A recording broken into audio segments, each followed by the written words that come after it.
तो गाइस कैसे हैं आप सब लोग। स्वर्ड किंग के एपिसोड 04 के साथ हाजिर हूं। अगर आप मेरे चैनल पर नए हैं और अभी तक चैनल को सब्सक्राइब नहीं किया हुआ तो जल्दी से चैनल को सब्सक्राइब कर दे, वीडियो को लाइक और शेयर कर दे, शुक्रिया। लास्ट एपिसोड के एंड पे हमने देखा था कि शुई फैमिली के पैट्रियार्च और उनकी बेटी हमारे जुंजी से अपनी इंसल्ट करवाने के बाद 100 ट्रेजर पवेलियन से बाहर निकल आते हैं। तो वहाँ से काफी सारी इंसल्ट करवाते हैं क्योंकि जुंजी वहाँ पर सभी के सामने बात करता है, जिसकी वजह से सभी लोग उनका मजाक उड़ा रहे होते हैं। फैमिली के पैट्रियार्च काफी गुस्से में होते हैं जब वो लोग वहाँ से बाहर आते हैं और कहते हैं आज तो हमारे साथ बहुत ही बुरा हो गया। शुई कियान काफी ज्यादा गुस्से में होती है और अपने फादर से कहती है, फादर हमारी शुई फैमिली कब से इतनी ज्यादा लो फैमिली हो गई कि कोई भी एल्डर आकर हमारी इस तरह से इंसल्ट कर सकता है। मुझे लगता है कि हमें वहाँ पर जाकर उस बुढ़े मास्टर को मजा चखाना चाहिए। हमारे साथ बिल्कुल भी अच्छा नहीं किया। फादर उसे चुप करने का इशारा करते हैं और कहते हैं चुप रहो। कियान कहती है, फादर अब इस बात का क्या मतलब है। उसके फादर उसे कहते हैं, तुमने उस कल्टीवेशन बुक के ऊपर देखा है जिसके ऊपर वो मार्शल आर्ट्स की टेक्निक लिखी हुई है, वो टेक्निक उसकी इंक अभी तक सूखी नहीं है। इसका मतलब यह है कि वो मास्टर जो कोई भी है उसने अभी अभी उसको लिख कर यहाँ पर बेचने के लिए लेकर आया है। और सुनते ही शुई कियान बहुत ज्यादा हैरान हो जाती है और कहती है, फादर इस बात का क्या मतलब है। मतलब यह है कि वो बुढ़ा मास्टर उसको ये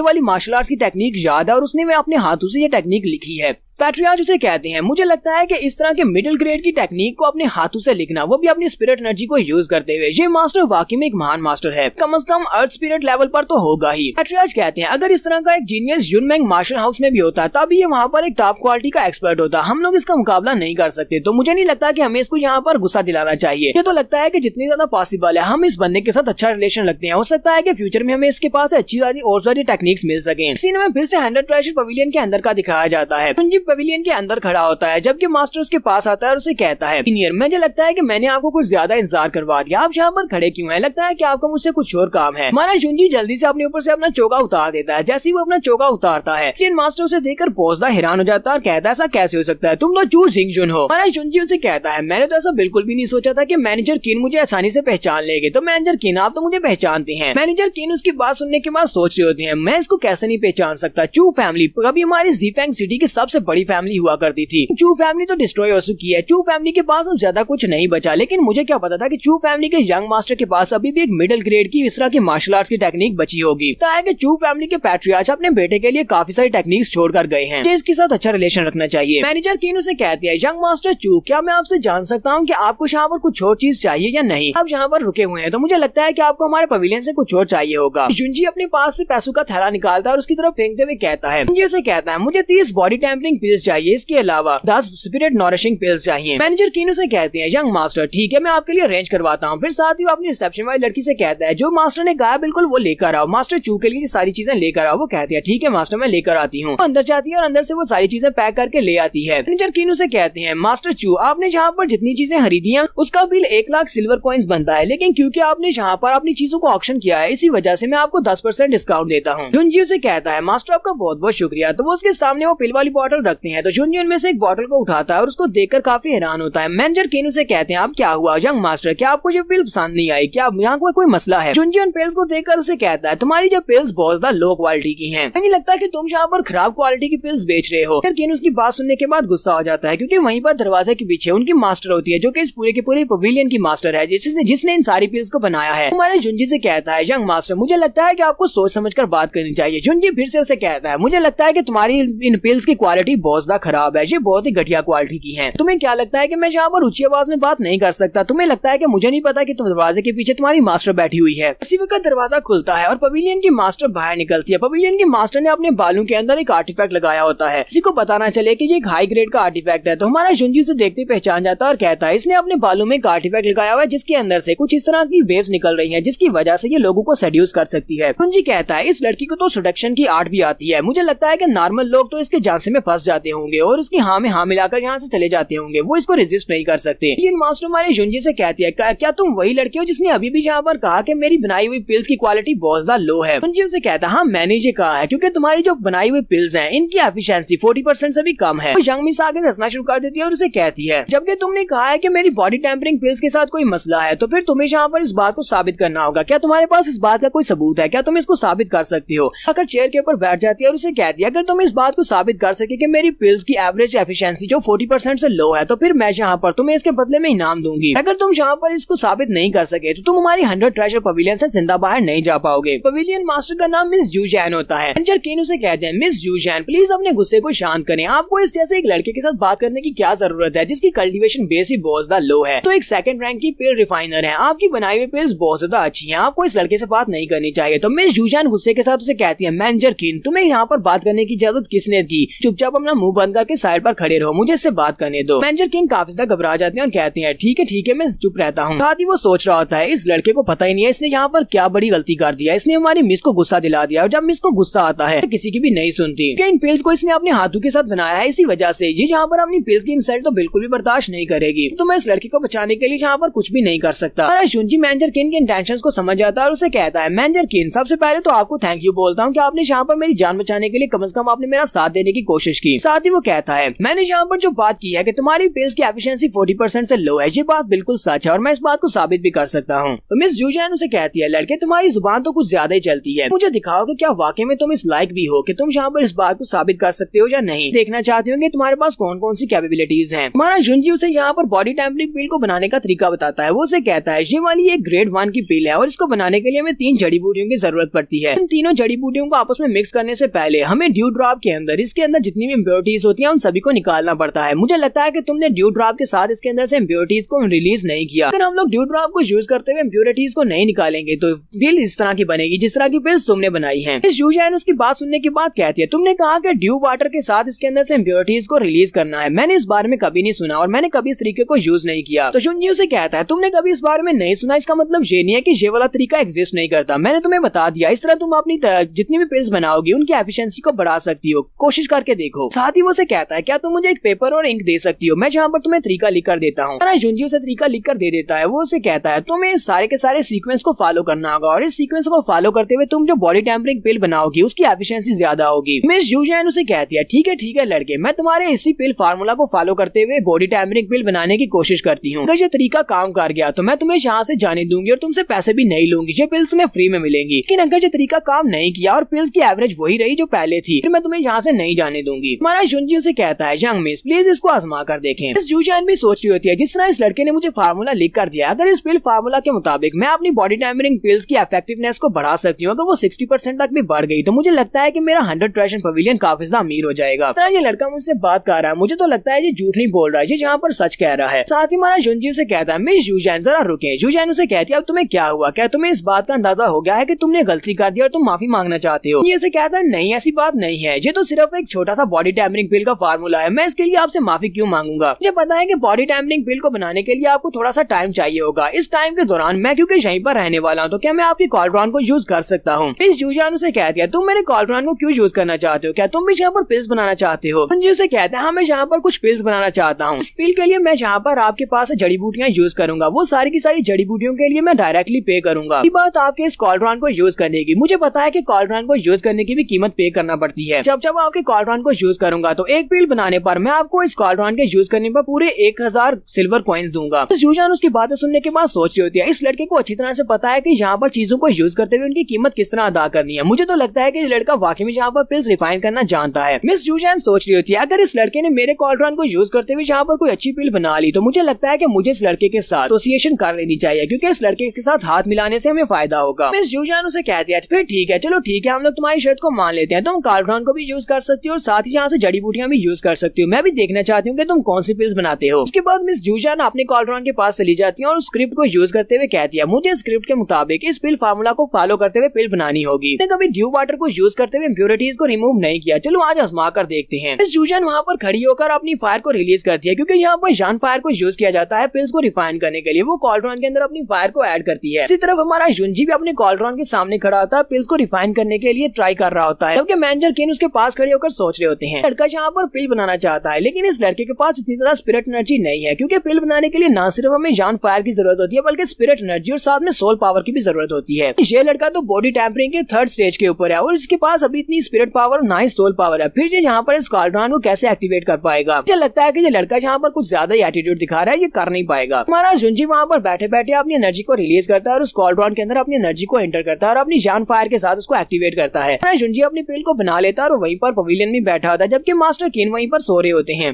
तो मैनेजर किन को जब होश आती है तो उठते साथ ही कहते हैं, मिस यूजैन आप कहाँ पर हैं, क्या आप ठीक है? जुंजी उसके पास ही बैठा होता है और कहता है, वो तो सिर्फ एक ग्रेड 1 की पिल बना रही है, तुम्हें क्या लगता है कि वहाँ पर क्या धमाका होगा, वो मर जाएगी, तुम उसके लिए इतना ज्यादा परेशान क्यों हो रहे हो? तो थोड़ी देर के बाद मिस यूजैन भी अंदर से बाहर निकल आती है। उसकी तरफ देखकर कहता है, तुम्हारे चेहरे के एक्सप्रेशंस को देखकर तो लगता है कि मेरा बताया हुआ फार्मूला काम कर गया और तुमने पिल बना ली है। चलो दिखाओ कि तुम कौन सी पिल लेकर आई हो। अपने एक छोटी सी डब्बी होती है जिसके अंदर उसने पिल रखी होती है। वो उनसे कह दिया, चलो जल्दी से इसको चेक करो, मुझे बताओ कि इसकी एफिशिएंसी कितनी है। मैनेजर किन भी उस पिल को देखकर कहते हैं, इसका ऑरा तो बहुत ज्यादा स्ट्रॉन्ग है। तो इस पिल को उठाता है और उसे कहता है, ये पिल तो काफी ज्यादा अच्छी है, तुमने इसके अंदर से सारी इम्प्योरिटीज को रिमूव कर दिया है। मुझे लगता है कि अब इस पिल की जो एफिशिएंसी है वो तकरीबन 80% तक पहुंच चुकी है। तो अगर तुम मुझसे पूछो तो तुम्हारी जो पिल यहाँ पर मेरे मुताबिक पास होने के लायक है। हम लोग यहाँ पर अपनी एपिसोड 4 का एंड करेंगे। एपिसोड की एक्सप्लेनेशन अच्छी लगी हो तो कमेंट करके जरूर बताइएगा। चैनल को सब्सक्राइब कर दे, वीडियो को लाइक और शेयर कर दे। शुक्रिया। स्वर्ड मास्टर के एपिसोड 5 के साथ हाजिर हो। तो लास्ट एपिसोड के एंड पे हमने देखा था कि मिस यूजैन अपनी बॉडी टेम्परिंग पिल बनाकर ले आती हैं, जिसे कहते हैं इसको चेक करो। जुंजी उसको चेक करता है और कहता है, अब इसकी एफिशिएंसी 80% तक बढ़ चुकी है और इसको मैं पासेबल करार देता हूँ। मिस यूजैन उसकी बात सुनने के बाद गुस्सा हो जाती है और उसे कहती है, तुमने यहाँ पर क्या कहा कि ये सिर्फ पास होने के लायक है? यहाँ पर इस पिल को बनाने के लिए पूरी रात लगा दी, पूरी रात लगाकर मैं सिर्फ और सिर्फ 8 पिल्स बना पाई हूँ। 8 पिल बनाने के बाद ये वाली पिल मैं तुम्हारे सामने लेकर आई हूँ, तुम कह रहे हो कि ये सिर्फ और सिर्फ पास होने के लायक है। जुंजी बेचारा भी उसकी बात सुनने के बाद काफी घबरा जाता है कि इसका गुस्सा तो काफी ज्यादा है। साथ ही वो गुस्से के साथ चिल्लाकर उसे कह रही होती है, चू जिंगजुन तुम्हारी हिम्मत कैसे हुई? तुमने यहाँ पर मुझे कहा कि मेरी पिल्स बहुत ज्यादा बुरी हैं। पहले तुमने कहा कि उनकी एफिशिएंसी कम है, जब मैंने पूरी रात लगाकर यहाँ पिल बनाई तो तुम इसको फिर से बुरा कह रहे हो। तो हमारा जुंजी उसे कहता है, मैडम ये बात तो तुम्हें भी अच्छी तरह से पता है कि तुम्हारी पिल की एफिशिएंसी 80% है और जब तक ये परफेक्ट नहीं होती, 100% तक नहीं पहुँचती, तब तक इस पिल को परफेक्ट नहीं किया जा सकता। यूजैन उसे कहती है, तुमने कहा कि मैंने जो पिल बनाई है वो 80% इफेक्टिवनेस के साथ पासेबल है, तो मुझे ये बताओ कि तुमने रात भर लगाकर यहाँ पर कौन सी चीज बनाई है? तुम अपनी पिल मुझे दिखाओ कि तुमने क्या बनाया है। हमारा जुंजी अपने पास एक बॉटल निकालता है जिसके अंदर उसने एक लिक्विड बनाया होता है। वो उस लिक्विड को मिस यूजैन को दे देता है। मिस यूजैन उसकी बॉटल के ढक्कन को खोलती है तो उसके अंदर से बहुत ही गंदी स्मेल आती है। मैनेजर किन चिल्लाकर कहते हैं, लड़के तुमने तो यहाँ पर इतनी बड़ी बड़ी बातें की थी कि तुम पिल्स बनाने के बारे में जानते हो, लेकिन मुझे तो लगता है कि तुमने यहाँ पर कोई कचरा बना दिया है, तुम्हें तो कुछ भी नहीं पता। इसके अंदर से गटर से भी ज्यादा बुरी बू आ रही है। ये बनाया हुआ प्रोडक्ट तो बहुत ज्यादा स्मेली है। हमारा जुंजी मिस यूजैन से कहता है, मिस यूजैन तुम्हें इस बारे में क्या लगता है? क्या तुम्हें भी ऐसा लगता है कि मेरी बनाई हुई जो लिक्विड पिल है ये इतनी इफेक्टिव नहीं है? मिस यूजैन उस पिल के अंदर से जो स्मेल आ रही होती है उसके साथ ही उसके अंदर जो इंग्रेडिएंट्स होते हैं उनको स्मेल कर रही होती है और सोच रही होती है ऐसा कैसे हो सकता है, हालांकि इसकी स्मेल बहुत ज्यादा बुरी है। इसकी एफिशिएंसी काफी ज्यादा अच्छी लग रही है। मुझे लगता है कि ये एक सेकंड ग्रेड की लिक्विड पिल हो सकती है। हालांकि मैं एक सेकंड ग्रेड की पिल रिफाइनर हूँ, लेकिन मैंने भी कभी इस तरह की चीज नहीं देखी। हमारा जुंजी उसे कहता है, मैंने यहाँ पर जिस लिक्विड को बनाया है इस लिक्विड को फायर स्पिरिट स्कैटरिंग लिक्विड कहा जाता है। ये भी एक रैंक 1 का लिक्विड है, लेकिन ये बहुत ज्यादा स्पेशल है। ये तुम्हारी स्किन के लिए, अगर तुम नेचुरली अपनी स्किन के ऊपर इसको यूज करोगी तुम्हारी स्किन के लिए बहुत ज्यादा अच्छा रहेगा। दूसरी बात यह है कि इस मेडिसिन की इफेक्टिवनेस 100% है, यानी कि ये 80% या 90%, ये पूरी 100% है, जो तुम्हारी इस बॉडी रिफाइनिंग पिल से तकरीबन 3 गुना ज्यादा बेहतर है। इस यूजैन उसे कहती है, तुम तो यहाँ पर सिर्फ और सिर्फ अपनी बढ़ाई कर रहे हो, मैं इसको चेक करती हूँ, मैं अपनी बॉडी के ऊपर इसको लगाकर देखती हूँ कि आखिर ये किस तरह काम करती है। जबकि फिर से चलाकर उसे कहते हैं, मिस यूजैन प्लीज इसको यूज मत करें, आपको नहीं पता कि ये लिक्विड किस लिए और इसके अंदर से बहुत ही गंदी स्मेल भी आ रही है, कहीं ऐसा ना हो कि ये लड़का आपको पॉइजन दे रहा हो, इसको यूज नहीं करना चाहिए। यूजैन उसे कह दिया, तुम अपनी बकवास बंद करो, मैं एक सेकंड ग्रेड की पिल रिफाइनर हूँ, तुम्हें लगता है नहीं पता कि इसके अंदर पॉइजन है, मैं इसको स्मेल करके बता सकती हूँ कि इसके अंदर पॉइजन नहीं है। तो वो उसके अंदर से थोड़ा सा लिक्विड लेती है और उसे अपने बाजू के ऊपर लगा देती है। जब वो उसे अपने बाजू के ऊपर लगाती है तो वहाँ से एनर्जी निकलती है और साथ ही उसके बाजू पर दर्द होना स्टार्ट होता है। मैनेजर किन फिर से चिल्लाकर कहते हैं, लड़के तुमने क्या किया, तुमने मिस को पॉइजन दे दिया, देखो उसका बाजू जल रहा है। जुंजी उसे कहता है, तुम्हें अपनी मास्टर को डिस्टर्ब नहीं करना चाहिए। मैनेजर किन अपने पंच को रेडी करते हुए उसके सामने करते हैं और कहते हैं, अगर मिस यूजैन को कुछ हुआ तो फिर मैं तुम्हें नहीं छोड़ूंगा। तो जुंजी यहाँ पर उन्हें इस फायर स्कैटरिंग लिक्विड के बारे में बताता है। वो उसे कहता है, जब इसे बॉडी के ऊपर अप्लाई किया जाता है तो ये बॉडी के अंदर इम्प्योरिटीज को रिमूव करता है। इस प्रोसेस के दौरान तुम्हें बॉडी के ऊपर इचिंग हो सकती है या फिर दर्द भी हो सकता है, लेकिन ये दर्द बहुत ज्यादा थोड़ा होता है, तुम्हें इस दर्द को बर्दाश्त करना होगा। यूजैन दूसरी तरफ घूम जाती है और वहाँ पर अपनी बाजू को पकड़कर रो रही होती है, जबकि जुंजी उसे कहता है, दर्द तो बहुत ही थोड़ा सा है, तुम इतने दर्द को तो बर्दाश्त कर सकती हो, तुम इतने से थोड़े से दर्द को बर्दाश्त नहीं कर सकती। मुझे लगता है कि तुम इस लायक नहीं हो कि तुम अपनी कल्टीवेशन को आगे बढ़ा सको, तुम्हें कल्टीवेशन को छोड़ देना चाहिए। यूजैन यहाँ पर अपनी इतनी ज्यादा इंसल्ट सुनने के बाद कहती है, नहीं नहीं मुझे तो बिल्कुल भी दर्द नहीं हो रहा, लेकिन अंदर से वो सोच रही होती है, मुझे काफी ज्यादा दर्द हो रहा है, लेकिन इसकी इफेक्टिवनेस काफी ज्यादा अच्छी है, इसने बहुत ही अच्छा लिक्विड बनाया है। इस यूजैन उसे कहती है, यंग मास्टर चू मैं आपसे इस फार्मूला को खरीदना चाहती हूँ, क्या आप इस स्पेशल लिक्विड के फार्मूला को मुझे बेचना चाहेंगे? मैं अपने इस विला में इस फार्मूला को बनाऊंगी और उसके बाद इसको बेचूंगी। हमारा जुंजी उसे कहता है, अब जबकि मिस यूजैन ने यहाँ पर मुझसे ये कहा है कि वो मेरे फार्मूला को खरीदना चाहती हैं तो मुझे लगता है कि हम लोग यहाँ पर एक अच्छी दोस्ती करने वाले हैं और आपके साथ एसोसिएशन में मुझे भी काफी ज्यादा फायदा होगा। मैं यहाँ पर आपसे सिर्फ और सिर्फ 40 स्पिरिट स्टोन्स लूंगा। वहाँ सुनते ही मैनेजर किन चिल्लाकर उसे कह दिया, क्या तुम्हें पता भी है तुमने यहाँ पर क्या कहा? तुम यहाँ पर 40 स्पिरिट स्टोन्स का कह रहे हो, इसका मतलब होता है कि 4 लाख सिल्वर कॉइन्स। तो यहाँ पर कम से कम सोचकर बोलना चाहिए। तुम्हें लगता है कि हम लोग ये फार्मूला के लिए तुम्हें 4 लाख सिल्वर कॉइन्स देंगे? मिस यूजन हमारे जुंजी के ऑफर को एक्सेप्ट कर लेती है और कहती है ठीक है फिर हम लोग इसी डील के साथ आगे बढ़ेंगे। अपने पास एक स्पेस रिंग निकालती है और उसे कहती है ये एक स्पेस रिंग है, इसके अंदर 40 स्पिरिट स्टोन्स हैं और इसके साथ साथ ये स्पेस रिंग भी तुम्हें गिफ्ट के तौर पर दे रही हूँ। हालांकि इसके अंदर ज्यादा स्पेस नहीं है लेकिन ये तुम्हारे काफी ज्यादा काम आएगी। अगर हम लोग यहाँ पर हाल ही स्पेस रिंग की कीमत देखें तो ये 50,000 सिल्वर कॉइन्स की तुम्हें मिलेगी। ये मैं तुम्हें गिफ्ट के तौर पर यहाँ पर फ्री दे रही हूँ हमारी दोस्ती के नाम। जुंजी उसे कहता है तो फिर ठीक है मैं आपके इस गिफ्ट को एक्सेप्ट कर लेता हूँ क्योंकि ये बहुत ही बुरा रहेगा अगर मैं आपके गिफ्ट को एक्सेप्ट नहीं करूंगा। फिर साथ ही हमारा जुंजी अपने पास एक कागज निकालता है और उसे कहता है तो इसके ऊपर मैंने मेडिसिन के अंदर से सारी इम्प्योरिटीज को रिमूव करनी है और इनकी इफेक्टिवनेस को बढ़ाने का तरीका लिखा हुआ है। मेथड को अगर आपने अच्छे से मास्टर कर लिया तो मुझे लगता है कि सिर्फ और सिर्फ 2 दिन में दोबारा से बॉडी टेम्परिंग पिल को 100% इफेक्टिवनेस के साथ बनाना सीख जाएंगी। इसके बाद आपके ट्रेजर पवेलियन को काफी ज्यादा फायदा होगा। उसके पास से वो फार्मूला लेती है और उस फार्मूला को पढ़ने के बाद बहुत ज्यादा हैरान होती है। जुंजी से कहती है अगर तो वाकई में ये फार्मूला काम कर सकता है तो मुझे लगता है कि मैं डायरेक्टली प्रमोट होने वाली हूँ, एक 3rd ग्रेड की पिल रिफाइनर बन जाऊंगी। जुंजी से कहता तो मिस मैं यहाँ पर आपको एडवांस में कंग्रेचुलेट करता हूँ कि आप एक 3rd ग्रेड की पिल रिफाइनर प्रमोट होने वाली हैं। साथ ही वो उसे कहता है लेकिन ये मेरा फार्मूला बहुत ज्यादा स्पेशल है, मैं आपको यहाँ पर ये सब कुछ फ्री में तो नहीं देने वाला, इस फार्मूला के बदले में मुझे कुछ चाहिए। जुंजी उसे कहती है तो यंग मास्टर चू मुझे बताओ कि इसके अलावा तुम्हें हमसे क्या चाहिए? तो हमारा जुंजी उसे कहता है तुम्हें पता है कि मैंने पहले तुमसे काफी सारे पैसे ले लिए हैं तो मैं यहाँ पर और ज्यादा पैसे तो नहीं ले सकता, मैं यहाँ पर स्पिरिट स्टोन्स को यूज नहीं करने वाला, मुझे कुछ और चाहिए। जुंजी उसे कहता है मैं अपनी फैमिली की तरफ से यंग मास्टर चू यानी कि चू फैमिली का यंग मास्टर होने के नाते तुम्हारी इस 100 ट्रेजर पवेलियन के साथ एक अलायंस बनाना चाहता हूँ। मैं चाहता हूँ कि तुम मुझे प्रोटेक्शन दो। मैं फैंगजी माउंटेन के ऊपर जाना चाहता हूँ, मैं तुम्हारे लोगों को अपने साथ लेकर वहाँ पर जाऊंगा और वहाँ पर से जाकर हम लोग जड़ी बूटियां इकट्ठी करेंगे। मैनेजर किन उसकी बात सुनने के बाद एक जोरदार चीख मारते हैं और कहते हैं कहीं तुम पागल तो नहीं हो गए? लोग उसे कहते हैं हाँ ये बात तो वाकई में सच है कि फैंगजी माउंटेन के ऊपर बहुत सारी दूसरी जड़ी बूटियां हैं जिनको यूज करते हुए हम लोग बहुत सारी पिल्स बना सकते हैं, लेकिन वो पूरी की पूरी माउंटेन बहुत सारे पॉइजनस मियास्मा के साथ भरी हुई है, हम लोग वहाँ पर जाकर सांस भी नहीं ले सकते, नॉर्मल इंसान तो वहाँ पर बिल्कुल भी नहीं जा सकता। इस यूजन हमारे जुंजी से कहती है तुम्हें भी ये बात अच्छी तरह से पता होगी कि फैंगजी माउंटेन के ऊपर जाना पॉसिबल नहीं है, वहाँ पर जड़ी बूटियां तो है लेकिन वहाँ पर बहुत ज्यादा थिक मियास्मा है, हमारे जैसे कल्टीवेटर वहाँ पर नहीं जा सकते। हमारा जुंजी आगे बढ़ता है जाकर उसके कान में कहता है क्योंकि मेरे पास एक मैप है, उस मैप के ऊपर उन सारी की सारी सेफ प्लेसेस के नक्शा बना हुआ है फैंगजी माउंटेन के, हम लोग वहाँ पर जाकर जड़ी बूटियां इकट्ठी कर सकते हैं। ये बात सुनते ही मिस यूजन बहुत ज्यादा हैरान हो जाती है और सोच रही होती है अगर तो वाकई में इस लड़के के पास सेफ्टी रूट का मैप है तो हम लोग वहाँ पर जाकर बहुत सारे बेनिफिट्स हासिल कर सकते हैं। वहाँ से जो जड़ी बूटियां मिलती हैं कोई दूसरा वहाँ पर जाकर जड़ी बूटियां हासिल नहीं कर सकता। मेरे 100 ट्रेजर पवेलियन को बहुत ज्यादा फायदा होगा। अगर इस मैप के बारे में बाकी की बड़ी फैमिलीज को पता चल गया तो वो सारी की सारी फैमिलीज तो इस मास्टर चू को मारने की भी कोशिश करेंगे और इसके पास से ये मैप छीनने की कोशिश करेंगी। फिर ये इतनी आसानी के साथ ये मैप मेरे साथ क्यों शेयर कर रहा है? हमारा जुंजी से कहता है यंग मिस तो मुझे जल्दी से बताएं कि आप इस बिजनेस के बारे में क्या सोचती है, क्या आपको मेरी डील मंजूर है? जुजान उसे कहती है ये वाली बिजनेस डील वाकई में बहुत ज्यादा इंपॉर्टेंट है, मेरी 100 ट्रेजर पवेलियन को इससे बहुत ज्यादा फायदा हो सकता है। समझ नहीं आ रही कि तुम इस वाली अपॉर्चुनिटी को मुझे क्यों दे रहे हो, कि हम दोनों में पहले से कोई भी अलायंस नहीं है, फिर तुम मुझे इस मैप के बारे में क्यों बता रहे हो? ये मैप बहुत ज्यादा इंपॉर्टेंट है।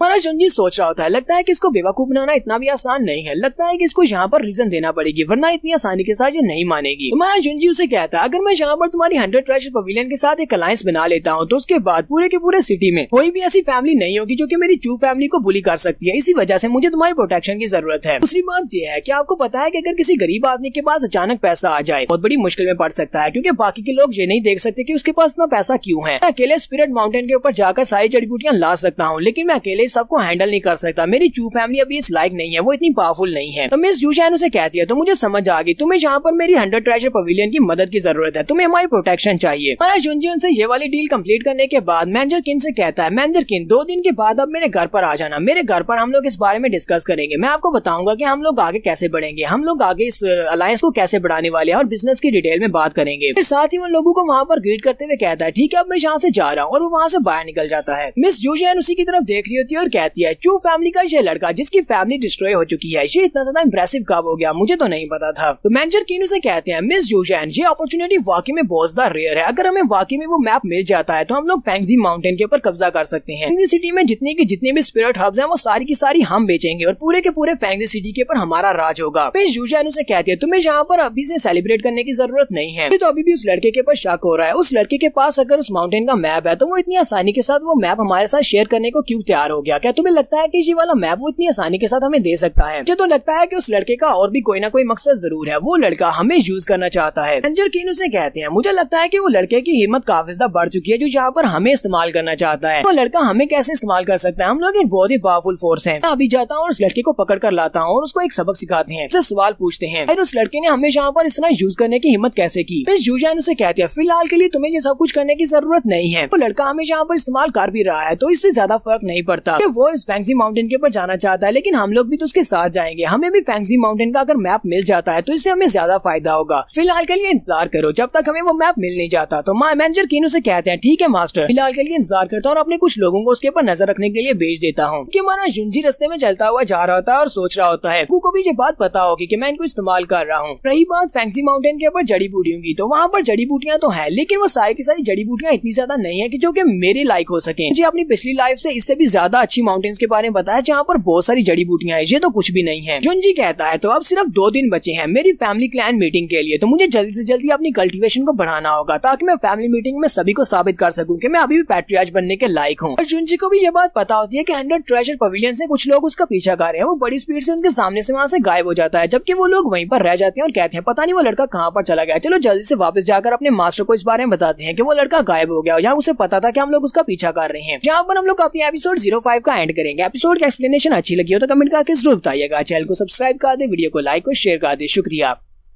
तो गाइस कैसे हैं आप सब लोग? स्वर्ड किंग के एपिसोड 6 के साथ हाजिर हो। तो लास्ट एपिसोड के एंड पे हमने देखा था हमारा जुंजी 100 ट्रेजर पवेलियन वालों के साथ अपना सौदा कंप्लीट करने के बाद वापस आ रहा होता है। तो वहाँ पर उसके पीछे कुछ लोग भी लगे होते हैं जो कि 100 ट्रेजर पवेलियन से उसके ऊपर नजर रख रहे होते हैं। जुंजी उनके सामने बड़ी स्पीड से गायब हो जाता है जबकि वो गार्ड्स भागकर वापस चले जाते हैं। यहाँ से इस एपिसोड की शुरुआत हमारे जुंजी के घर से होती है। जुंजी के घर का सीन दिखाया जाता है जहाँ पर ल्यू जियांग जुंजी के लिए खाना बना रही होती है और कहती है पता नहीं जुंजी कब घर वापस आएगा, मैंने उसके लिए बहुत ही अच्छा खाना बनाया है।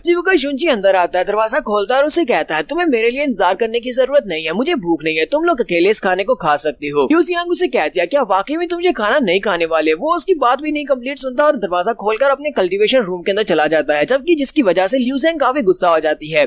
उसे कहता है मैडम तुम्हें परेशान होने की जरूरत नहीं है, मेरा यंग मास्टर बिल्कुल ऐसा ही है, वो थोड़ा बहुत बुद्धू है। यहाँ पर समझ नहीं आती कि तुमने प्यार से उसके लिए खाना बनाया है। ल्यू जियांग उसे कहती है हाँ जी तुमने बिल्कुल ठीक कहा, मैंने इस सूप को बहुत ही ज्यादा प्यार के साथ बनाया है, इसके अंदर मैंने अपना बहुत सारा प्यार शामिल किया हुआ है। और वहाँ जैसे उसके हाथ में वो बाउल देखता है तो उसके अंदर से बहुत ही गंदी सी स्मेल आ रही होती है। वो कहता है हाँ मैडम तुमने तो इसमें कुछ ज्यादा ही प्यार डाल दिया, सूप तो वाकई में बहुत ज्यादा अच्छा है, मुझे लगता है ये सिर्फ और सिर्फ यंग मास्टर को ही पीना चाहिए, इसे यहीं पर रख दो, यंग मास्टर के फ्री होने के बाद वही इसको पी लेगा। यहीं पर हमें उसके घर के बाहर का सीन भी दिखाया जाता है जबकि यंग मास्टर जिन अपनी गर्लफ्रेंड के साथ उसके घर के बाहर पहुंचता है तो उसकी गर्लफ्रेंड उसे कहती है यंग मास्टर जिन तुम मुझे इस घटिया से घर में क्यों लेकर आए हो, ये तो टूटा फूटा घर है, तुम जानते हो या तुम्हें पता है कि यहाँ पर कौन रहता है? मास्टर जिन उसे कहता है हाँ मुझे पता है और साथ ही वो सोच रहा था J999 ओवरलैपिंग वेव टेक्निक जो कि एक मिडिल स्पिरिट ग्रेड की टेक्निक है, वाली टेक्निक वहाँ पर जिस सीनियर ने बेची है वो चू जिंगजुन था यानी कि वो जुंजी था। इसका मतलब तो यह कि चू फैमिली वालों के पास अभी भी काफी सारे ट्रेजर्स हो सकते हैं, अगर मैं जाकर उस लड़के के पास से सारे ट्रेजर्स ले सकता हूँ मेरी कल्टीवेशन भी पहले से काफी ज्यादा बढ़ जाएगी। तो मास्टर जिन की गर्लफ्रेंड उसे कहती है तो ये चू फैमिली है, मैंने इस बारे में सुना है, मैंने सुना है कि ये सिटी की काफी ज्यादा प्रॉस्परस फैमिली हुआ करती थी लेकिन सिर्फ एक ही रात में इनके सारे एक्सपर्ट्स मारे गए और ये सभी लोग बहुत ही बुरी हालत में चले गए। समझ नहीं आती कि इतनी महान फैमिली इतनी बुरी तरह से कैसे गिर सकती है। मास्टर जीनू से कहता है मैं यहाँ पर एक स्पेशल मकसद से आया हूँ, आज रात यहाँ पर हमारे पूरे सिटी में। यंग मास्टर से कहता है आज के बाद हमारे ज़ीफेंग सिटी में कोई भी चू फैमिली नहीं होगी क्योंकि आज रात के बाद चू फैमिली खत्म होने वाली है। नेक्स्ट सीन में रात के वक्त का दिखाया जाता है, जुंजी अपने कल्टीवेशन रूम में बैठा कल्टीवेट कर रहा था क्योंकि उसे भी शक होता है कि कोई ना कोई यहाँ पर जरूर आएगा। छत के ऊपर से उसे एक छोटे पत्थर के गिरने की आवाज आती है तो यंग मास्टर जिन उसकी छत के ऊपर पहुंच जाता है। छत के ऊपर आने के बाद मास्टर जिन अपनी गर्लफ्रेंड से कहता है क्यों ना तुम भी यहाँ पर मेरे साथ अंदर चलो। अंदर जाकर हम लोग यंग मास्टर चू से मिलते हैं। उसकी गर्लफ्रेंड उसे कहती है मुझे ब्लड देखना बिल्कुल भी पसंद नहीं है और मुझे पता है कि तुम अंदर जाकर उसको मारने वाले हो। जबकि यंग मास्टर जिन उसे कहता है तुम्हें ब्लड बिल्कुल भी पसंद नहीं है जबकि तुम इस बार में भूल रही हो कि जब हम लोगों ने पहली बार किया था तब तुम्हारे अंदर से भी बहुत सारा ब्लड निकला था। यहाँ पर मेरे ख्याल में आप लोगों को इस बात की समझ आ गई होगी कि कहाँ से ब्लड निकला था। तो उसकी गर्लफ्रेंड भी ये बात सुनने के बाद बहुत ज्यादा शर्मिंदा हो जाती है और कहती है इस तरह की बकवास मत करो। यंग मास्टर जिन उसे कहता है अच्छा ठीक है तुम यहीं पर रुकर मेरा इंतजार करो, अब देखना ना कैसे मैं यहाँ पर जाकर चू फैमिली को डिस्ट्रॉय करके आता हूँ।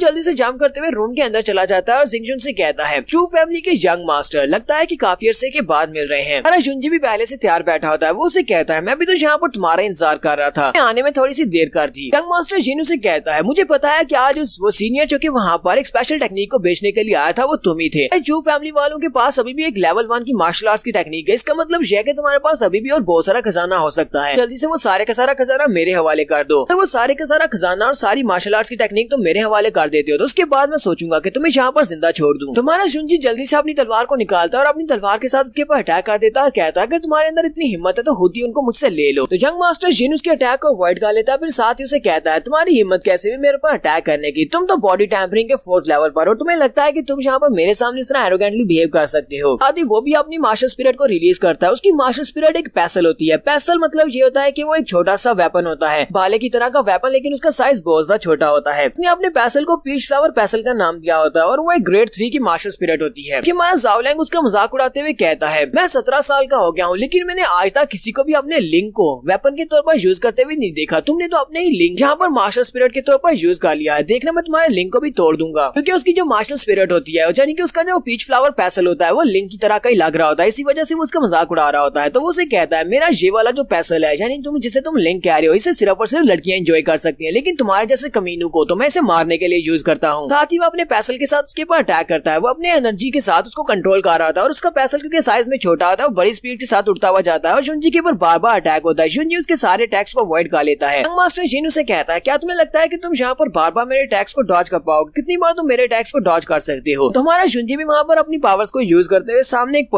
बैरियर बनाता है और उस बैरियर के साथ उसके पैसल को ब्लॉक करता है और उसे कहता है आज देखना मैं तुम्हारे इस लिंक के 2 टुकड़े कर दूंगा। तो जैसे उसका पैसल जाकर उसके एनर्जी शील्ड के साथ टकराता है, लिंकजुन अपने हाथ को यूज करते हुए उसके ऊपर अटैक करता है जिसकी वजह से उसका पैसल 2 टुकड़े हो जाता है। तो ये एक सोल वेपन होता है। तो सोल वेपन के टूटने की वजह से जिस बंदे का वो वेपन होता है उसको भी नुकसान पहुंचता है। तो मास्टर जिन के मुंह से ब्लड निकलना शुरू हो जाता है और कहता है ऐसा कैसे हो सकता है, मेरी मार्शल स्पिरिट तो ग्रेड 3 की मार्शल स्पिरिट थी, फिर तुमने इसको यहाँ पर इतनी आसानी से कैसे तोड़ दिया। तो जुनजी उसे कहता है तुम्हारे पास बस इतने ही एबिलिटीज थी और इतनी सारी थोड़ी बहुत एबिलिटीज के साथ तुम यहाँ पर मेरी चू फैमिली में आकर मुझे मारने की कोशिश कर रहे थे, लेकिन मैं तुम्हारी जिन फैमिली को यहाँ पर किस तरह नाइलेट करता हूँ। जबकि जिन फैमिली का यंग मास्टर मरेगा तो जिन फैमिली को बहुत बड़ा नुकसान होने वाला है। मास्टर जिन भी इस बात से काफी ज्यादा घबरा जाता है और कहता है मुझे यहाँ से भागना होगा। वो बड़ी स्पीड से बाहर की तरफ भागना स्टार्ट करता है। जुनजी उसे कहता है क्या तुम्हें लगता है कि तुम यहाँ से भागकर जा सकते हो। वो जल्दी से आगे बढ़ता है उसके ऊपर अटैक करने के लिए। तो उसी वक्त यंग मास्टर जिन की गर्लफ्रेंड भी नीचे उतर आती है। वो अपने हाथ में नाइफ लेकर उसके ऊपर अटैक करती है। हमारा जुनजी उसके अटैक को अवॉइड कर लेता है। वो उसके अटैक को अवॉइड करने के साथ ही अपने पास से एक ब्लेड निकालता है और उस ब्लेड को सामने की तरफ फेंक देता है कि वो उसके ऊपर अटैक कर सके। मास्टर जल्दी से अपनी गर्लफ्रेंड को अपने सामने खड़ा कर देता है ताकि वो ब्लेड उसकी गर्लफ्रेंड को लगे और उसकी गर्लफ्रेंड बेचारी बहुत ज्यादा जख्मी होकर वहीं पर गिर जाती है।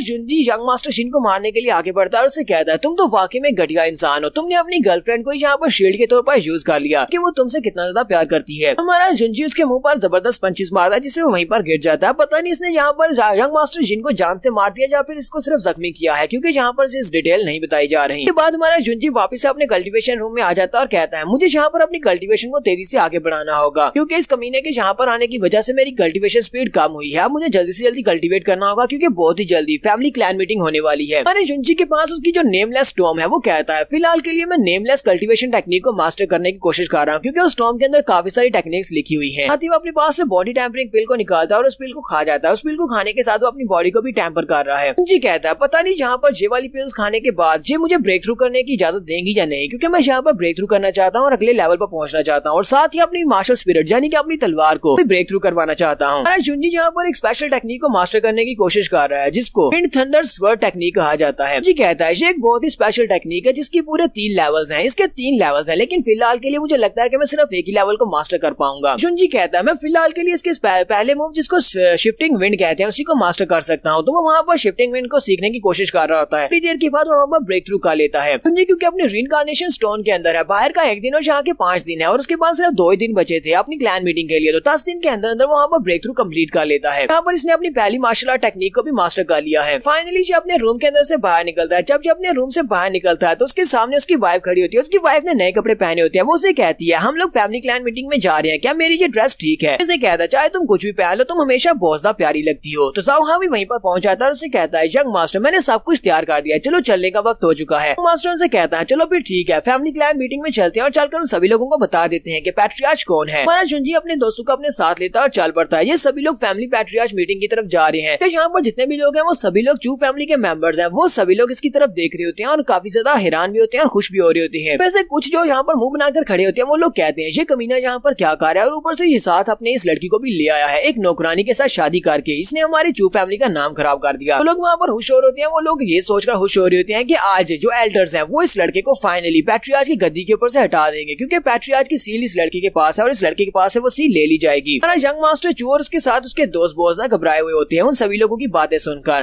जुनजी फैमिली मेंशन के बाहर जाकर रुक जाता है और अपने दोस्तों से कहता है तुम लोग यहीं पर रुककर इंतजार करो, मैं अंदर जा रहा हूँ। और वो खुद वहाँ पर अंदर चला जाता है जहाँ पर उसके सामने तीनों ग्रेट एल्डर्स बैठे होते हैं और उन तीनों ग्रेट एल्डर्स के साथ बाकी के सारे एल्डर्स और मेंबर्स भी मौजूद होते हैं। जब वहाँ पर जाता है तो ग्रेट एल्डर उसे कहते हैं मेरे पास इतना ज्यादा फालतू टाइम नहीं है कि मैं तुम्हारे साथ यहाँ पर आसपास की बकवास बातें कर सकूँ। मैं सीधी मुद्दे की बात पर आता हूँ। तुम्हारे पास जो फैमिली पैट्रियार्च की सील है वो जल्दी से मुझे वापस कर दो। हमारा जुनजी उन सभी लोगों को याद दिलाता है। वो उनसे कहता है जब हमारी चू फैमिली यहाँ पर राइज पर थी सभी लोगों में हमारी चू फैमिली सबसे ज्यादा महान फैमिली हुआ करती थी, सिर्फ और सिर्फ मेरे फादर की वजह से। मेरे फादर इस फैमिली के पैट्रियार्च थे और उन्होंने यहाँ पर तुम्हारी फैमिली को पूरे ज़ीफेंग सिटी में सबसे मशहूर फैमिली बना दिया था। मेरे फादर अभी तक जिंदा है क्योंकि उनके मरने की कोई भी खबर नहीं है। तो तुम लोग यहाँ पर मुझसे उसकी सील को कैसे ले सकते हो, क्योंकि मैं उनका बेटा हूँ। तो यहाँ पर ये वाली सील मेरे पास रहेगी। कि हमारे क्लैन के रूल्स के मुताबिक पैट्रियार्च की जो सील होती है वो जनरेशन टू जनरेशन उसी की जनरेशन को जाएगी जो पहला पैट्रियार्च था। तो मेरे फादर अगर मर भी चुके हैं तो उसके मरने के बाद भी मैं उसका बेटा हूँ, तो ये वाली गोल्डन सील तो अब मेरे पास ही रहेगी और मैं तुम्हारा नया पैट्रियार्च बनूंगा। एल्डर उसकी बात सुनने के बाद हंसना शुरू कर देते हैं और कहते हैं हाँ ये बात वाकई में सच है कि तुम्हारा फादर एक बहुत ही महान इंसान था, वो यहाँ का पैट्रियार्च था। तब हमारी फैमिली ने बहुत ज्यादा तरक्की की थी। लेकिन साथ ही वो उसे कहते हैं लेकिन क्या तुम इस बात को भूल चुके हो, तुम्हारे फादर की कई गलतियों की वजह से ये सब कुछ हुआ था। हमारी चू फैमिली की ये हालत हो चुकी है। पर अटैक हुआ, हमारे बहुत सारे एक्सपर्ट्स मर चुके हैं। तो तुम्हारा फादर कहाँ गया? वो तुम्हारी माँ को ढूंढने के लिए चला गया। उसने अपनी चू फैमिली को छोड़ दिया। वो एक गद्दार है। उसके बाद आज देखो हमारी हालत क्या हो चुकी है। दूसरी छोटी फैमिलीज भी हमें यहाँ पर अपनी आंखें दिखाते हैं। सब कुछ तुम्हारे फादर की वजह से हो रहा है। इसी वजह से अब तुम्हें कोई भी हक नहीं है। तुम्हारे बाप के वापस आने पर ना ही तुम्हें यहाँ पर पैट्रियार्च बनने का कोई हक है। इसलिए जल्दी से जल्दी वो वाली सील मेरे हवाले करो। ग्रेट एल्डर कहती है आज मैं चू पेंगटियां यहाँ पर तुम सभी लोगों के सामने इस बात का ऐलान करता हूँ कि मैं तुम सभी लोगों की खिदमत करना चाहता हूँ और तुम सभी लोगों का पैट्रियार्च बनना चाहता हूँ। मैं यहाँ पर अपना नाम रिकमेंड करता हूँ। अगर तुम सभी लोगों को इस बात से कोई मसला हो तो तुम लोग मुझसे ये बात कह सकते हो कि वो सभी लोग भी ग्रेट एल्डर के साथ ही होते हैं। वो सभी लोग कहते हैं हम लोग अपनी चू फैमिली को राइज करवाना चाहते हैं और इसके लिए लाजमी है कि हमें ग्रेट एल्डर को अपना पैट्रियार्च बनाना होगा। हम लोग इस बात से सहमत हैं। यहाँ पर हम लोग अपनी एपिसोड 6 का एंड करेंगे और नेक्स्ट एपिसोड में देखेंगे कि हमारा यंग मास्टर कैसे इन सभी लोगों को यहाँ पर कन्विंस करेगा कि वो पैट्रियार्च बनने के लायक है। एपिसोड की एक्सप्लेनेशन अच्छी लगी हो तो कमेंट करके जरूर बताइएगा। चैनल को सब्सक्राइब कर दें, वीडियो को लाइक और शेयर कर दें। शुक्रिया।